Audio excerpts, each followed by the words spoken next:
राधे राधे, हरे हरे कृष्णा, जय Jinendra. Welcome back to our YouTube channel. आज का जो वीडियो है बड़ा ही इंटरेस्टिंग होगा। आज हम मैरिज, कर्मा और रिलेशनशिप पर बात करेंगे। ये वीडियो एक मास्टर क्लास की तरह होगा। स्टेप बाय स्टेप मैं आपको बताते जाऊंगा मैरिज को डिकोड कैसे करना है। एटलीस्ट इस वीडियो को देखने के बाद आपको ये समझ में आ जाएगा कि शादी करनी भी चाहिए या नहीं करनी चाहिए, शादी का बेसिस क्या होगा और शादी को देखा किस तरीके से जाता है। अब आप देखेंगे 90% ऑफ द मैरिजेस के अंदर आपको प्रॉब्लम देखने मिलेगी। किसी भी शादीशुदा मर्द से या फिर औरत से आप पूछकर देखिए, रिस्पेक्टेबल लोगों से पूछकर देखिए कि क्या आप शादी के अंदर खुश हैं, तो वो हमेशा कमियां निकालेंगे, हमेशा नोक झोंक निकालेंगे ही निकालेंगे। किसी की भी शादी 100% पूरी हो नहीं सकती। तो अगर आप डीडीएलजे देखकर आए हैं या फिर बॉलीवुड की मूवी देखकर आए हैं और ऐसा सोच रहे हैं कि शादी बहुत ही अमेजिंग होने वाली है क्योंकि बृहस्पति के एस्पेक्ट है, शादी बहुत ही अमेजिंग होने वाली है क्योंकि फिफ्थ लॉर्ड देख रहा है, शादी बहुत ही अमेजिंग होने वाली है क्योंकि नाइन्थ लॉर्ड के साथ सेवंथ लॉर्ड आकर बैठा हुआ है, तो ये आपकी एक बहुत बड़ी मिस्टेक होगी इसको समझना। क्योंकि शादी का एक बेसिक मतलब ही होता है कि ये इंसान आपके जीवन के अंदर आपकी कमियों को पूरा करने के लिए आया हुआ है। और किसी इंसान को पसंद नहीं होता कि अपनी कमी जो है वो पूरा करने में कोई और उसकी सहायता करे, क्योंकि ईगो सबके अंदर होता है। इसीलिए लगन जो है और दशम जो है वो ईगो का कारक होता है, राइट। लगन से आप अपने आप को देखते हैं, सप्तम के अंदर से लोग आपको किस तरीके से परसीव करते हैं उसको आप देखते हैं, सप्तम से आप पार्टनरशिप को देखते हैं, सेक्सुअलिटी को देखते हैं, और एट द सेम टाइम आपके जीवन के अंदर लॉन्ग टर्म फ्रेंड्स हैं उनको भी देखते हैं। बट आप देखिए इनके अंदर एक कॉमन फैक्टर आपको देखने मिलेगा। ये जितने भी फैक्टर्स हैं ना, ये आपकी कमियों को पूरा करने के लिए आए हैं। बिजनेस पार्टनर आप कब ढूंढते हैं, सोचने की 1 मिनट के लिए कोशिश करिए। बिजनेस पार्टनर आप कब ढूंढते हैं, जब आप किसी एक चीज के अंदर निपुण होते हैं और आपकी कुछ चीजें आपको जो नहीं आती, उस पर्टिकुलर सेक्टर के बिजनेस पार्टनर को आप लेकर आते हैं ताकि आप दोनों मिलकर एक टीम बन पाए, राइट। उसी तरीके से पार्टनर क्यों आता है लाइफ के अंदर, जो लगन के अंदर एनर्जी कम पड़ जाती है उस एनर्जी को पूरा करने के लिए आता है। ये सिंपल बात है। और आज इस चीज को मैं आपको एक पेपर पेन लेकर भी समझाऊंगा ताकि आपको ये बेटर तरीके से समझ में आए। और मुझे बहुत लोगों ने बोला है कि आप बोर्ड पर सिखाना शुरू करो, तो आज मैं बोर्ड पर भी सिखाऊंगा इस चीज को कि कैसे इसको देखा जाता है, कैसे बेसिक्स को समझा जाता है कि है क्या वो बेसिकली, राइट। तो सेवेंथ हाउस क्या है, सेवेंथ हाउस आपकी कमियों को पूरा करने वाला भाव है। इसीलिए लगन के अंदर जो राशि आती है उससे एग्जैक्टली ऑपोजिट राशि आपके सेवेंथ हाउस के अंदर आपको देखने मिलती है। ये हो गया आपका सिंपल बेसिक्स। अब थोड़ा सा एडवांस लेकर जाते हैं, थोड़ा सा आगे लेकर जाते हैं कि कॉज ऑफ क्रिएशन बन जाता है आपका सेवेंथ हाउस, किस तरीके से इसको देखा जाता है। तो जैसे हम सभी को पता है कि बेसिकली त्रिकोण होते हैं, राइट। अग्नि त्रिकोण है, अर्थ त्रिकोण है, राइट। तो बेसिकली 4 तत्व हो जाते हैं आपकी कुंडली के अंदर। 159 इज बेसिकली योर अग्नि, 2610 is your Prithvi, 3711 is your वायु तत्व, इज योर काम त्रिकोण, राइट।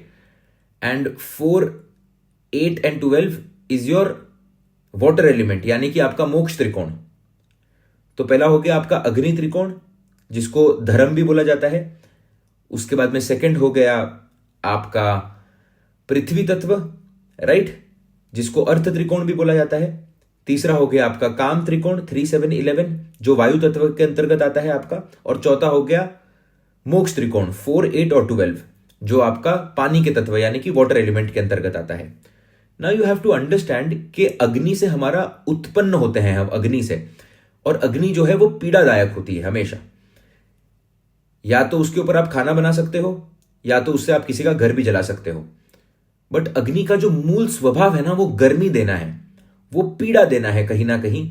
और पीड़ा देने के बाद में आप इतने साफ हो जाते हो उससे कि आपको वो मुक्ति के द्वार पर आगे लेकर चले जाता है। इसीलिए आप देखिए कि जब बच्चा पैदा होता है तो वो दुनिया में सबसे पहले आने के बाद रोना शुरू कर देता है। वो एनर्जी ही वैसी है। जब वो पेनफुल एक्टिविटी है, आप मदर को पूछकर देखिए कि कितना ज्यादा पेन होता है। देखिए इसीलिए मैं कई बार मैं कहता हूं कि आप सभी लोगों को औरतों की इज्जत करना बहुत इंपॉर्टेंट है, बिकॉज उन्हीं की वजह से क्रिएशन हो पाता है, राइट। सेवेंथ हाउस का नेचुरल लॉर्ड ही इसीलिए शुक्र है। कुछ तो ऐसा कहा गया है कि 256 बोन फ्रैक्चर होती है, उतना पेन उतने सेकंड्स के लिए होता है जब शरीर के अंदर से बच्चा बाहर आ रहा होता है। तो ये कितनी बड़ी बात है, आप अपने आप में सोच कर देखिए इस चीज को। इसलिए मुझे ऐसा लगता है क्योंकि ये पेन जो है शायद आई डोंट थिंक किसी मेल के अंदर इतनी कैपेसिटी होती है कि वो इस पर्टिकुलर पेन को झेल पाए।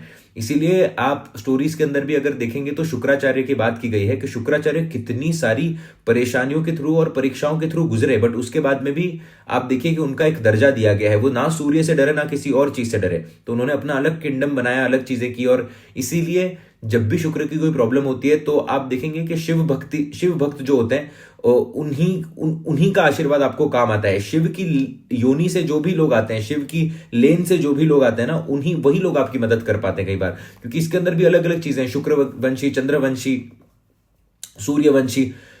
खैर हम लोग अलग डायरेक्शन के अंदर जा रहे हैं तो मैं बह नहीं जाता फ्लो के अंदर। तो समझने वाली बात यह है बेसिकली कि आपका जो अग्नि त्रिकोण होता है, यानी कि 1, 5 और 9, वो क्रिएशन को बताता है। That is the cause of your creation, right. Cause of creation यानी कि क्या, लगन से आप हो गए, पंचम से आपने क्या देख लिया, अपने बच्चों को देख लिया, नवम से आपने क्या देख लिया, अपने पिताजी को देख लिया, अपने एंसेस्टर्स को देख लिया। अब 1, 5 और 9, now try to understand, 7th house is basically between 5th house and 9th house on equal distances। मैं इसको ना आपको लिख कर समझाने की कोशिश करता हूं ताकि आपको बेटर तरीके से समझ में आ पाए। तो एक बेसिक काल पुरुष की कुंडली बना लेते हैं।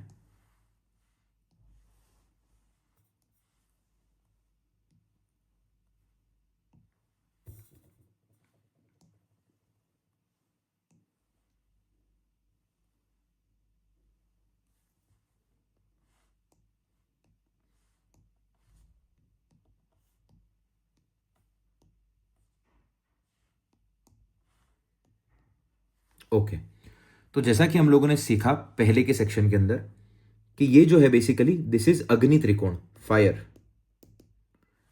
5th house fire, 9th house fire. Now try to understand, fire is what is equals to creation. किसी भी चीज की उत्पत्ति जो होती है, किसी भी चीज की क्रिएशन जो होती है, वो फायर एलिमेंट की वजह से होती है। तो आप देखेंगे लगन में आप खुद पैदा हुए, पंचम में आपके बच्चे पैदा हुए, और नवम के अंदर आपके पिताजी यानी कि आपके एंसेस्टर्स का ये भाव हो जाता है। तो यहां पर किसी भी प्रकार की आपको क्रिएशन देखने मिलती है बेसिकली, राइट। अब समझने की कोशिश ये करेंगे कि फायर एलिमेंट जो है ना, ये हमेशा पेन देता है और ये आपको न्यू एलिमेंट के अंदर लाकर रखता है। यानी कि आप देखिए कि आपने बोला होगा कि इंसान जब भी ये साइंस एक्टिव हो जाती है ना, तब इंसान के जीवन के अंदर मेजर चेंज आता है। जब भी इन साइंस के अंदर कोई ना कोई प्रॉब्लम आएगी, तब इंसान के जीवन के अंदर मेजर चेंज आएगा। यानी कि फॉर एग्जांपल किसी को कोई बड़ी हेल्थ प्रॉब्लम हो गई, यानी कि लगन की कोई प्रॉब्लम हो गई, किसी का कोई हाथ टूट गया, पांव टूट गया, कोई बड़ी बीमारी आकर बैठ गई, तो क्या जीवन के अंदर मेजर चेंज आ जाएगा, राइट। और उस चेंज के कारण आप या तो बहुत ऊंचा जाएंगे या तो बहुत नीचा जाएंगे। जिस तरीके से आपने देखा होगा कि कोई वजन अगर कम कर लेता है तो आप क्या बोलते हो कि यार लाइफ के अंदर एक मेजर चेंज आया, लगन के अंदर मेजर चेंज। उसी तरीके से आप देखेंगे इस भाव के अंदर, जैसे ही इंसान के बच्चे होते हैं, इंसान की पूरी पर्सनालिटी अपसाइड डाउन बदल जाती है। जो इंसान पहले बिल्कुल भी रिस्पॉन्सिबल नहीं था, वो बाद में बहुत ज्यादा रिस्पॉन्सिबल हो जाता है, बहुत ज्यादा सोचने लग जाता है, राइट, प्लानिंग करने लग जाता है। उसी तरीके से नवम भाव, जब तक पिताजी हैं तब तक कोई टेंशन नहीं है, तब तक आपके पास पूरा पूरा भाग्य है। पिताजी हैं, वो सारी रिस्पॉन्सिबिलिटी को संभालते हैं, सब कुछ करते हैं। बट जैसे ही पिताजी चले गए, उसके बाद उस इंसान को घर का बड़ा बनना पड़ता है। जिसके पिताजी नहीं है ना, आप उससे पूछ कर देखिए कि घर का बड़ा बनने के अंदर कितना बड़ा कष्ट होता है। वो भाग्य का साथ नहीं मिल पाता, बेसिकली सीधी बात है, राइट। तो आप देखेंगे कि ये जो है बेसिकली ये एक नए एलिमेंट को रिप्रेजेंट करता है। ये हमेशा आपको पेन देते हैं ये भाव, और आपको रिफर्बिश करके आपको जीवन की एक नई लीग की तरफ आगे लेकर जा रहे हैं। बड़े ध्यान से इस कॉन्सेप्ट को समझिएगा, तभी जाकर आगे मैरिज आपको समझ में आएगी, राइट। तो अब आप देखेंगे कि यहां पर जब भी कोई इवेंट होगा, इनके पास में आपको काम त्रिकोण देखने मिलेगा। अब द मेन पॉइंट हियर, अब आप देखिए भावत भावम के कॉन्सेप्ट है। पीछे चले जाते हैं थोड़ा सा, आई गेस फिर से पीछे कैसे जाते हैं, नहीं ये नहीं है, ये भी नहीं है, एक सेकंड।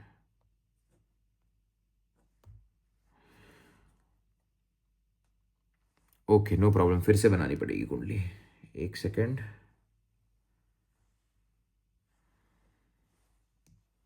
ये बार थोड़ी बेटर शेप की बनी नहीं।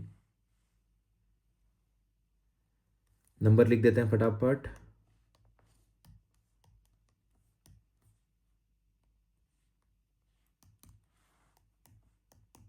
अब आप देखिए कि ये जो है बेसिकली काम त्रिकोण, ये अग्नि त्रिकोण के बीच में आया हुआ है। यानी कि this is the fire element, this is also the fire element, and here it is air element, जिसको बोलते हैं काम त्रिकोण। और इसको हम धर्म त्रिकोण भी बोलते हैं कहीं ना कहीं, क्योंकि यहां से आप धर्म को भी देखते हैं। अब आप समझने की कोशिश करिए कि धर्म त्रिकोण के बीच में और फायर एलिमेंट के बीच में यहां पर एयर एलिमेंट क्या कर रहा है, ये इन दोनों के बीच में आकर क्यों बैठा हुआ है। अब यहां पर देखेंगे कि यहां से 3 पोजिशन अवे आपका 7th हाउस है, और 7th हाउस से 3 पोजिशन अवे आपका 9th हाउस है, यानी कि आपके बच्चों के बीच में और आपके पूर्वजों के बीच में यहां पर क्या है, मैरिज का हाउस है। अब ये कितना एविडेंट है, इसको बेसिक्स समझना है। अगर इंसान की शादी नहीं होगी तो ये भाव इस भाव से मिल ही नहीं सकता, यहां पर डायरेक्ट कनेक्शन बन ही नहीं सकता। There can not be a connection between 5th house and 9th house if there is no 7th house. For example, अगर शादी ही नहीं होगी, अगर रिलेशनशिप ही नहीं आएगा, अगर सेक्सुअलिटी ही बीच में नहीं आ पाई, तो बच्चे कैसे पैदा होंगे, तो लीनिएज आगे बढ़ ही नहीं पाएगी, राइट। और अगर लीनिएज आगे नहीं बढ़ेगी तो फिर क्या है, पूर्वज किसको बुलाओगे अगर आप लीनिएज आगे ही नहीं बढ़ रही है तो ये समझना बहुत इंपॉर्टेंट है कि ये जो आपका पर्टिकुलर भाव है, ये आपकी लगन की कमी को पूरा करता है, राइट। ये कंप्लीट बनाता है आपको, और आप कंप्लीट जब होते हैं तभी जाकर आपके बच्चे पैदा हो सकते हैं, और आपके बच्चे पैदा होने के बाद में आगे जाकर एंसेस्ट्री के अंदर मिल सकते हैं, राइट। इसीलिए कहा जाता है कि जिस इंसान की शादी नहीं होती, नो मैरिज। नो मैरिज के भी कुछ योग होते हैं जो हम आगे देखेंगे। तो क्या क्या क्या कहा जाता है बेसिकली, कि इस इंसान का जन्म कंप्लीट हो चुका है। The persons Karma is fulfilled. Now this person is already fulfilled, क्योंकि इसका जन्म अगर कंप्लीट हो चुका है तो इसको इस काम की जरूरत नहीं है, यानी कि अब एंसेस्टर्स के अंदर लाने की जरूरत नहीं है, तो ये कंप्लीट होकर बैठा हुआ है, तो ऐसे इंसान को फिर से जन्म नहीं लेना पड़ेगा। तो 7th हाउस को समझने की कोशिश करिए कि ये शादी की इच्छा या किसी ना किसी पार्टनर की आने की इच्छा कंटिन्यूस बेसिस पर, इसका मतलब ही ये होता है कि बेसिकली अभी तक कंप्लीशन नहीं हुआ है, क्योंकि आपके लगन का कंप्लीशन होगा, लगन का कंप्लीशन होने के बाद में कोई नया पैदा होगा, कोई नया पैदा होने के बाद में चीजें बढ़ती जाएंगी, और उसी तरीके से आप देखेंगे दैट नियति जो है वो आगे बढ़ती जाती है। तो ये हो गया आपका पहला कॉन्सेप्ट, दैट काम त्रिकोण is not just about your desires and how people perceive you, but it is completing you, and once you get completed it has a lot of things to do with your marriage, right. तो ये हो गया पहला basic आपका concept. अब आगे बढ़ते जाते हैं मैरिज को देखने के लिए कि ये इनकम्प्लीटनेस किस तरीके से जीवन के अंदर काम आती है, या फिर ये कंप्लीटनेस किस तरीके से जीवन के अंदर काम आती है आपके। बेसिकली जो आपका 7th हाउस है वहां पर डायरेक्शन आ जाती है वेस्ट की, लगन के अंदर डायरेक्शन आ जाती है आपकी ईस्ट की। अब नेचुरली यहां पर बेसिकली सूर्य उगता है, राइट, तो गर्मी बढ़ती है, बेसिकली इट्स हॉट ईयर। और यहां पर सूर्य ढलता है तो यहां पर कोल्ड होता है वेदर। प्लैनेट्स की भी अगर बात करेंगे तो लगन का मालिक कौन बन जाता है, मार्स, गर्म ग्रह है। 7th हाउस का मालिक बन जाता है वीनस, ठंडा ग्रह है। यहां पर उच्च के होते हैं Saturn, again a very very cold planet, right.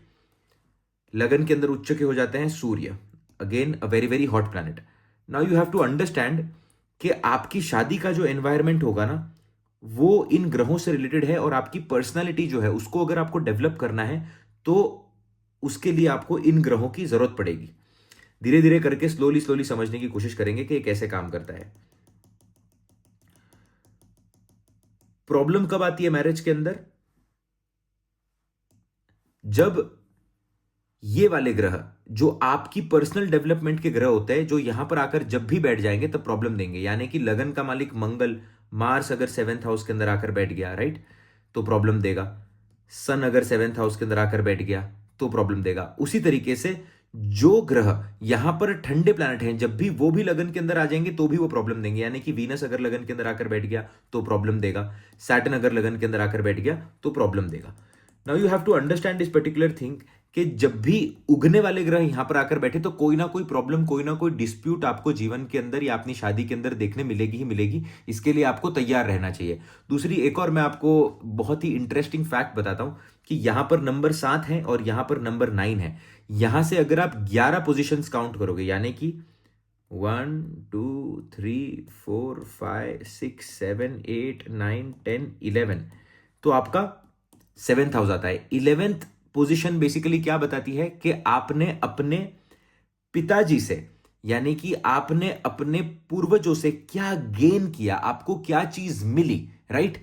अब इसका एक बहुत गहरा अर्थ है। यहां पर अगर आपको मल्टीपल मेलिफिक प्लैनेट्स मिल जाते हैं ना, तो पिता से कर्जा मिलता है। ऐसे इंसान को पिता का कर्जा कहीं ना कहीं चुकाना पड़ता है। यहां पर सूर्य मंगल मिल जाए, सूर्य शनि मिल जाए, तो कुछ ना कुछ पिताजी का डेट होता है जो इंसान चुकाता रहता है। फॉर एग्जाम्पल, पिताजी की सोसाइटी के अंदर रिलेशनशिप बिल्कुल भी अच्छे नहीं है, अब इस बच्चे के भी उसके कारण अच्छे नहीं है। हो सकता है कि यहां पर सिक्स्थ लॉर्ड अगर आकर कनेक्ट हो जाए, तो पिताजी ने बाहर से कहीं लोन उठाया था, अब वो बच्चा लोन उठाने की कोशिश कर रहा है कि आपने अपने पिताजी से क्या गेन किया, आपको अपने पिताजी से क्या मिला, वो भी आपका सेवेंथ हाउस है। It is a very very very important thing to understand. कई बार आप देखेंगे कि यहां पर अगर मल्टीपल मेलिफिक प्लैनेट्स आकर बैठ गए ना, तो आप देखेंगे इंसान को स्पाउस वैसा ही पसंद आता है जैसे पिताजी के साथ भी रिलेशनशिप को कहीं ना कहीं खराब करता है। तो आपने एक स्टोरी सुनी होगी, नार्सिसिस्टिक स्टोरी है बेसिकली, कि अगर पिताजी बहुत ज्यादा नार्सिसिस्टिक हुए, या पिताजी अगर आपके सही तरीके से बात नहीं करते, या थोड़ा सा गुस्सा ज्यादा है, आक्रोश ज्यादा है, तो कई बार जो लेडी होती है वो अपने हस्बैंड के अंदर भी सेम ही प्रकार की क्वालिटीज देखती हैं, राइट? कि आपने अपने पिता से क्या गेन किया, आपने कौन सी क्वालिटीज बेसिकली अपने पिताजी से गेन की, वो आप सेवेंथ हाउस से देखते हैं। तो कर्जा, नार्सिसिज्म, या वही रूट जो बेसिकली चले हुए आ रहा है, वही लीनिएज के अंदर जो खराब शादियां आप देखते हैं, उनके अंदर आप देखेंगे नाइन्थ और सेवेंथ के अंदर both of them have malefic planets. मुझे कमेंट्स के अंदर बताइएगा, if both of them have malefic planets, परिवार के अंदर कई शादियां आपको नार्सिसिस्टिक देखने मिलेगी, परिवार के अंदर कई शादियां आपको टूटती हुई देखने मिलेगी, परिवार के अंदर आपको काफी चीजें यहां पर देखने मिलेंगी। सो फर्स्ट पॉइंट आज हमने क्या सीखा कि यहां पर अगर लगन के ग्रह आकर बैठ जाते हैं तो कोई ना कोई दिक्कत क्रिएट करते हैं, यानी कि hot planets create problem here. Apart from this, ninth और सेवेंथ दोनों के अंदर मेलिफिक प्लैनेट्स आकर बैठ जाते हैं, तो बेसिकली क्या बताता है कि लीनिएज के अंदर ही कहीं ना कहीं प्रॉब्लम है, और आपने अपने पिताजी से क्या गेन किया, पिताजी से कौन सा पुण्य कर्म गेन किया, वो भी आप सेवेंथ हाउस से देखते हैं। अब इसके एक स्पिरिचुअल सिग्निफिकेशन को समझने की कोशिश करते हैं, वेरी वेरी इंपॉर्टेंट। ये आपको आगे जाकर जब आप एस्ट्रोलॉजी को एज अ प्रोफेशन फॉलो करोगे, या फिर आप एस्ट्रोलॉजी को एज अ सीरियस साइंस जब आप फॉलो करने लग जाओगे ना, तब आपको इन चीजों के अंदर बहुत ज्यादा महत्व दिखेगा। अब आप देखिए कि कहीं ना यहां पर आपके जो पूर्वज होते हैं ना, यहां पर आपके जो पूर्वज होते हैं, उनको फिर से आने के लिए, अगर इस धरती पर उनको फिर से आना है, तो उनको अपने ही परिवार के अंदर कहीं ना कहीं जन्म लेना होता है। इसीलिए आप देखेंगे नाइन्थ का कनेक्शन जब भी सेकंड हाउस से बनेगा, सेकंड हाउस का कनेक्शन जब भी आपके फिफ्थ हाउस से बनेगा, सेकंड, फिफ्थ और नाइन्थ का कनेक्शन कुंडली के अंदर क्या बताता है कि बेसिकली पूर्वजों ने फिर से सेम ही परिवार के अंदर जन्म लिया हुआ है। इसीलिए नाइन्थ के अंदर, नाइन्थ का जो गेन का हाउस है ना, वो सेवेंथ हाउस है। यानी कि अगर पूर्वजों के कर्म कहीं ना कहीं खराब हुए, राइट, पूर्वजों के अंदर कर्म खराब हुए, तो लीनिएज के अंदर कर्म खराब हो जाएंगे, लीनिएज के अंदर खराब कर्म हो जाएंगे, तो इंसान की सिचुएशन, मैरिड लाइफ खत्म हो जाएगी। अब मैरिड लाइफ जब इंसान की खत्म हो जाएगी, तो जो बच्चा घर के अंदर जन्म लेगा उसको भी सुख देखने नहीं मिलेगा। That is the connection between your ninth and your seventh house, right? Please let me no कि आपको ये समझ में आ रहा है क्या, ये तरीका जो मैं जिस तरीके से सिखा रहा हूं आपको लिखकर। Please let me know if you are understanding this concept और नॉट। नहीं तो फिर मैं आपको नेक्स्ट टाइम से बोलकर ही सिखाने की कोशिश करूंगा, या लाइव सेशन पर सिखाने की कोशिश करूंगा। बट मुझे लगता है कि ये इस तरीके से बेटर वे के अंदर समझ में आता है। तो बेसिकली मेरे कहने का अर्थ यहां पर यह है कि अगर पूर्वजों के कर्म खराब हुए, अगर पिता के कर्म खराब हुए, तो किसी ना किसी प्रकार से उसका इफेक्ट आपकी मैरिज के अंदर भी आता है लॉन्ग टर्म के अंदर। क्योंकि अगर इनकी आत्मा भटक रही है, तो इनकी आत्मा को कहीं ना कहीं जन्म तो फिर से आप ही के परिवार में लेना है। और जन्म कैसे लेंगे वो? यहां पर जब शादी होगी तभी तो बच्चे होंगे, जब रिलेशनशिप बनेगा तभी तो बच्चे होंगे। तो फिर उसी का कनेक्शन आप देखो फिर से आपके फिफ्थ हाउस से बन जाता है। तो आप देखिए कि अगर ये एक पर्टिकुलर भाव खराब हो गया ना, तो ये इन दोनों पर्टिकुलर भाव को ना बहुत ज्यादा अफेक्ट करता है। तो लोग क्या बोलते हैं कई बार कि यार मैंने किसी का पैसा नहीं खाया, मैं तो धार्मिक कार्य बहुत करता हूं, मंदिर के अंदर बहुत पैसा देता हूं, मेरा तो सिर्फ एक्स्ट्रा मैरिटल अफेयर चल रहा है, मेरा तो सिर्फ ऐसा चल रहा है, मेरा तो सिर्फ ऐसे चलता है। तो क्या होता है, क्रिएशन के ऊपर कहीं ना कहीं प्रॉब्लम आने लग जाती है, यानी कि हेल्थ की प्रॉब्लम्स हो जाना, बच्चों की प्रॉब्लम्स हो जाना, अब लीनिएज के अंदर भाग्य का साथ नहीं मिल पाना, कुल देवी कुल देवता का रूठ जाना, इन तीनों भावों के अंदर कहीं ना कहीं प्रॉब्लम आ जाती है अगर इस भाव को आपने सही तरीके से नहीं रखा गया हो। इसीलिए ये काम त्रिकोण का जो है ना, ये केंद्र स्थान बनता है। ये सबसे बड़ा काम है आपका, ये सबसे बड़ी इच्छा है पार्टनर होना, और एट द सेम टाइम ये आपकी सबसे बड़ी रिस्पॉन्सिबिलिटी भी है। इसीलिए यहां पर सैटर्न जो है वो एग्जॉल्टेड होते हैं। आपने कभी सोचा है, देखो कितनी कितनी मजे की बात है ये, कि सैटर्न कुंडली के अंदर ना, आप देखिए कि 10th हाउस को रिप्रेजेंट करते हैं, at the same time 11th house को रिप्रेजेंट करते हैं। दिग्बली भी यहीं पर आकर होते हैं, यानी कि directional strength, at the same time exalted भी यहां पर आकर होते हैं. Now it is such a beautiful thing that a planet is also gaining the directional strength here. At the same time it is also getting exalted here. यानी कि वो क्या बता रहे हैं कि सबसे बड़ा कर्म जो है आपका करने का, सबसे बड़ा आपका कार्मिक डेट है, सबसे बड़ा दुख और सुख की सिचुएशन आएगी तो वो इसी जगह के ऊपर आएगी.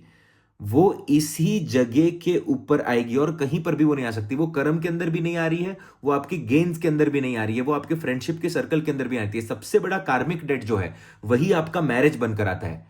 राइट. और इसके कारक बेसिकली कौन है? इसके कारक शुक्र देवता बन जाते हैं. तो दूर से बड़ा अच्छा दिखता है, बट यहां पर ग्रह जो है ना वो शनि देवता उच्च के होते हैं, यानी कि वो दिखता दूर से बहुत सुहावना है. एट द सेम टाइम अभी के लिए आप देखोगे इसको तो यहां पर आकर बहुत ज्यादा रिस्पॉन्सिबिलिटी आपको देखने मिलती है.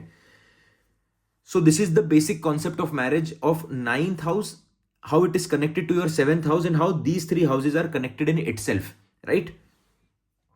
अब आगे बढ़ने की कोशिश करते हैं, समझने की कोशिश करते हैं कि एनर्जी किस तरीके से देखी जाती है और एनर्जी की पूर्ति कैसे होती है किसी भी चार्ट के अंदर.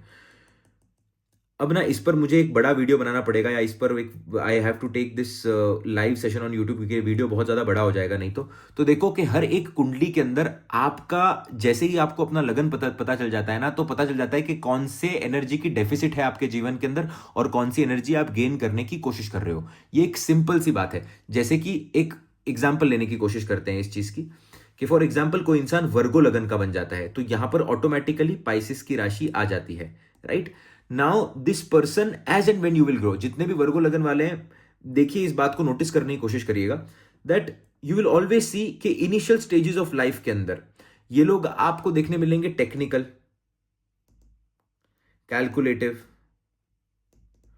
But basically what they are trying to do, वो अपने लगन की चीजों को ऑलरेडी लेकर आए हैं, बट वो ये ही बनने की कोशिश कर रहे हैं. धीरे धीरे आप देखोगे वर्गो लगन वाले after the age of specially 38 और second phase after the age of 42, इन दोनों एजेस के बाद आप देखोगे कि वर्गो लगन वाला होता है ना वो बहुत केयर फ्री होने लग जाता है, वो बहुत ज्यादा गिविंग होने लग जाता है. उसको अभी किसी भी चीज का मतलब नहीं है, उसको बिजनेस के अंदर भी धीरे धीरे करके उसका इंटरेस्ट कम होते जा रहा है. You will see that the person will start becoming like Pisces because this is the lack of energy जो आपका स्पाउस आपके जीवन के अंदर आकर पूरी करता है. आपका सप्तम भाव क्या है? लैक ऑफ एनर्जी है, जिसको आप गेन करने की कोशिश कर रहे हो, और आपका लगन क्या है? वो एनर्जी आपके पास ऑलरेडी है. सेम चीज आप पाइसिस असेंडेंट वालों के साथ भी उल्टा होता हुआ दिखेगा, क्योंकि यहां पर 6 नंबर की राशि आ जाएगी. थोड़ा गिचमिट हो गया, इसको क्लियर कर देता हूं. एक सेकेंड. अब यही अगर आप पाइसिस असेंडेंट की बात करो 12 और 6, तो स्टार्टिंग के अंदर बहुत ज्यादा केयर फ्री हो जाएंगे. स्टार्टिंग के अंदर जीवन के अंदर कुछ सोचेंगे नहीं, समझेंगे, बट जैसे जैसे बढ़ती जाएगी ना उम्र, उसी तरीके से आप देखेंगे स्पिरिचुअलिटी के अंदर नाप तोड़ होने लग जाएगा. स्पिरिचुअलिटी के अंदर सोचने लग जाएंगे कि यार अगर मैं ये करूंगा तो कहीं ये ना हो जाए, कहीं ये करूंगा तो ये ना हो जाए. इफ देन के कॉन्सेप्ट बहुत ज्यादा बढ़ने लग जाएंगे. तो आप हमेशा देखेंगे कि किसी भी कुंडली के अंदर आपको स्पाउस का जो स्थान है वो ऑपोजिट ही बताया गया है, और यहां पर आपके जो भी राशि लिखी हुई आएगी ना वो आपके जीवन के शादी का एक एनवायरमेंट बन जाएगा. उस एनवायरमेंट से आप कभी भी भाग नहीं सकते. राइट. उस एनर्जी को आप जितना जल्दी अडेप्ट करोगे उतना जल्दी आपके जीवन के अंदर आपको राइज देखने मिलेगा. जैसे कि एकदम सिंपल बात है, यहां पर अगर 6, 8 और 12 की राशि आ गई ना, तो वैसे भी मैरिज के अंदर आपको समझ जाना चाहिए that it is a very very कार्मिक मैरिज. कार्मिक मैरिज यानी कि क्या, कि पूर्ण तरीके से मैरिज का लाभ नहीं लेने मिलता, और at the same time marriage के टाइम पर भी आपको कोई ना कोई कॉन्फ्लिक्ट देखने मिलेगी. तो अगर यहां पर 6 नंबर आ रहा है तो लगन के अंदर आएगा 12 नंबर, अगर यहां पर 8 नंबर आए तो लगन के अंदर आएगा 2 नंबर, और अगर यहां पर क्या कहते हैं 12 नंबर आए तो लगन के अंदर आएगा 6 नंबर. राइट. तो इन दोनों के अंदर बेसिकली अगर आपका ये पर्टिकुलर लगना है या ये पर्टिकुलर लगना है, यानी कि 6, 8, 12, 12 to 6, तो आपको समझ जाना चाहिए दैट शादी बहुत ही ज्यादा कार्मिक है. अब इन सिचुएशन के अंदर आपको क्या देखने मिलता है? अगर आपके 7th हाउस के अंदर, if in your 7th house 6 number की राशि है, यानी कि वर्गो आकर बैठता है, डिस्प्यूट, सेवा,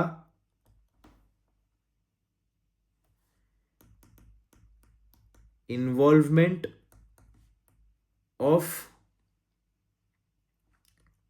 court cases, medical expenses, at the same time a lot of problem solving. और एक और ट्रेट आपको यहां पर देखने मिलेगा कि ऐसे लोगों के अंदर प्रॉब्लम ये हो जाती है कि वो बोलते हैं कि ये काम तू कर और ये काम मैं करूंगा, राइट। जब भी वर्गों की राशि आपके 7th हाउस के अंदर आकर बैठ जाएगी, वर्गों की एनर्जी, और इसके अंदर एक और आप प्रेडिक्शन देखिएगा कि मैरिज के टाइम पर कोई ना कोई फाइट होती है। मैरिज के टाइम पर आपके भाई या तो रूठ जाएंगे या तो आपके स्पाउस के भाई कहीं ना कहीं रूठ जाएंगे। ऐसा कुछ ना कुछ सिचुएशन आपको जरूर देखने मिलेगा। मामा का झगड़ा आपको देखने मिल सकता है।